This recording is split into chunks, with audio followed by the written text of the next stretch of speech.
So in this video, we're going to go to Dave & Buster's to check out Jurassic World in VR. Yeah, that's what I said, Jurassic World in VR. Let's check it out.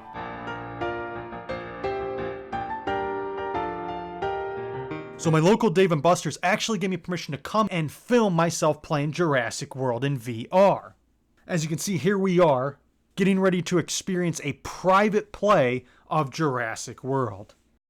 So for Jurassic World VR, there are 2 simulators. Each simulator holds 4 people, which are all being powered by the business version of the HTC VIVE. But unlike your experience at home, this is a full simulator. It moves with the entire game, blows wind on your face, and gives you full interaction. Now, Jurassic World VR slightly follows the storyline of Fallen Kingdom, which is Jurassic World Part 2. You're stuck on the island right before it's about to explode. You have these devices, and you have to sit there and tag and scan every single dinosaur that you see in order to put them into a database before you leave. Now, there's stampedes, you fall off a cliff, a helicopter has to catch you. Yes, the Mosasaurus is in the game for those of you wanting to see that bad boy in VR. And now this game does run roughly 5 minutes, and it costs $5 to play the game, which is roughly $1 per minute. And in my opinion, that's a hell of a deal if you take into account how much a VR game costs.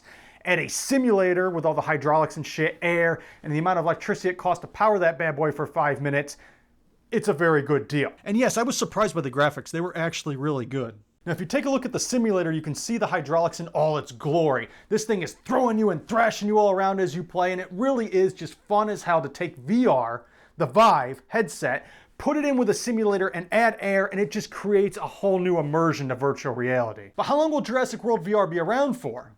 Well, according to Dave & Buster's, as of right now, indefinitely. However, indefinitely just means they have no plans to get rid of it anytime soon. That doesn't mean I would wait 2 to 3 months to try and go and play this game. I would try to do this as soon as possible. But let's get to that final part everybody wants to know about. How good was Jurassic World in VR? Well, this review coming from somebody who plays a Vive at home for over 30 hours every single week. You take the Vive headset and you add the hydraulic simulator and the wind, so you're actually feeling the movements, you're feeling the air hit your face from every burst and gust of wind that's happening in the game. It adds a whole new experience to VR. You're no longer just moving around, walking around, opening drawers, interacting with objects. You're now feeling the movements, you're feeling the wind hit your face. This is a must. Even if you have a Vive headset at home, I highly recommend you take your ass down to Dave & Buster's and play Jurassic World VR because it just adds a whole new variable to the immersion of VR. And we weren't the only ones having fun. You can see these other families having a great time. Now, as for the line, I was actually very surprised by this. Being that I didn't stand in the line because we had a private playing of the game, I was still there filming for 35 to 45 minutes, and that line never got to be more than 10 people. People just kept walking by, just like them. See these people just walking by it? The best experience in all of Dave & Buster's, and people are just oblivious to it because they're playing regular video games. I'm not sure if people don't understand how immersive and how amazing VR is, that they're just passing this thing up, but I would take my ass to Dave & Buster's and get right into this game and play it before a line does end up forming in the future.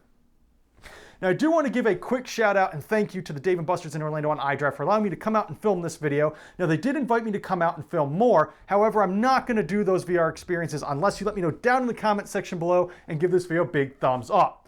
Also, be sure to take your ass over onto Twitter and follow Dave & Buster's in Orlando on iDrive at DNB Orlando on Twitter. Also, don't forget to follow me on Facebook, Twitter, Instagram, and all that other great shit. Hit that subscribe button, hit that notification bell, so if you don't, you won't be find of kick-ass shit such as this. Also, don't forget we have a contest going on right now. Link is down in the description below. I'm giving away copies of Ready Player One, limited edition Steelbook edition, which comes with the 4K HDR copy, and the 1080p edition. And as always, I'll see you next time.